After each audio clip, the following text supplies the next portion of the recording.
Beef stroganoff is the perfect dish for any time of the year. It takes less than 30 minutes to make, and best of all, it tastes absolutely incredible. Please sit back, relax, and enjoy.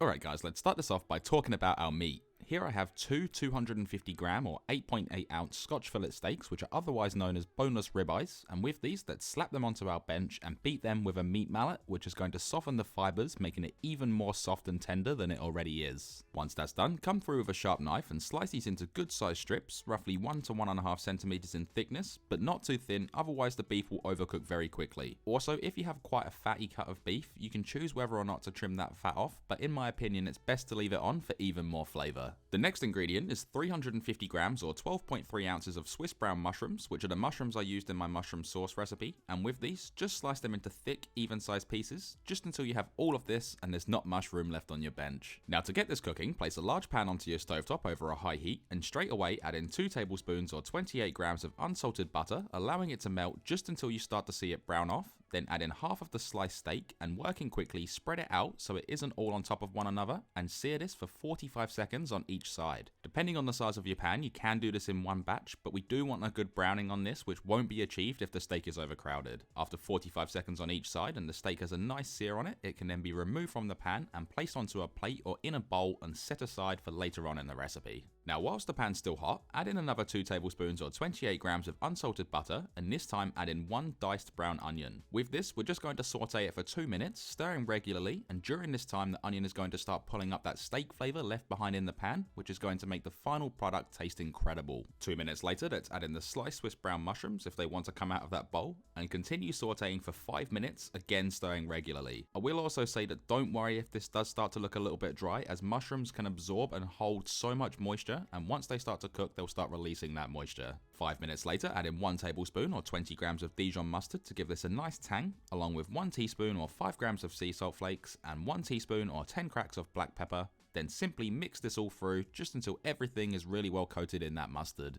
Next, pour in 80 milliliters or 1/3 of a cup of brandy, which can be substituted for white wine or beef stock if you can't consume alcohol. Then turn the heat down to medium and cook this out for 2 minutes, stirring regularly to deglaze and create great depth to this dish. Now 2 minutes later, add in 1.5 cups or 375 milliliters of beef stock, which is going to be our base, 3/4 of a tablespoon or 15 milliliters of Worcestershire sauce for a deep umami flavour, and 1 3/4 tablespoons or 24 grams of plain flour to get this nice and thick with 3 C's. Once that's all in, mix that through so the sauce can start to thicken up and those flavours can become friends, then bring this to a simmer. Once simmering, check it for seasoning, adjusting if necessary, and cook this for 5 minutes over medium heat, stirring it occasionally.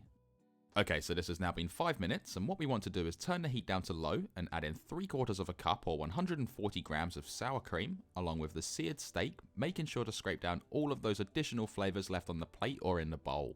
Once in, gently mix it all together, ensuring the sour cream is completely incorporated into the sauce, which is going to give us a silky smooth texture and the most incredible tangy background flavour. Also, the reason we want to do this over a low heat is because sour cream can curdle and split very easily from too high of a heat. Once everything's mixed through, give this one last check for seasoning before we can then remove this from the stovetop.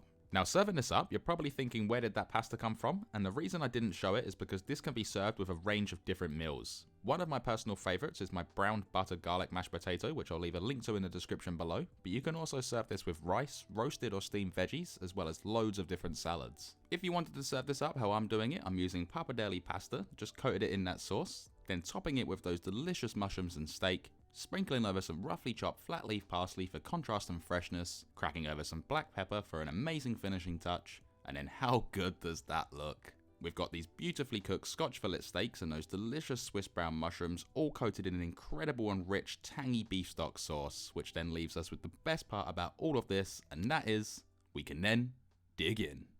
So there we have it. This recipe right here serves 4 people and can easily be doubled, tripled and so on. And as for storage, place it in the fridge in an airtight container for up to 4 days, and it can also be frozen in an airtight container for up to 6 months. To reheat it, simply place it back in a pan over a low to medium heat and just heat it up nice and gently just until it's nice and hot. If you enjoyed this video, be sure to smash that like button, consider subscribing along with hitting that bell notification next to it so you never miss one I upload, and I'll see you in the next one. Thanks for watching, stay safe and enjoy.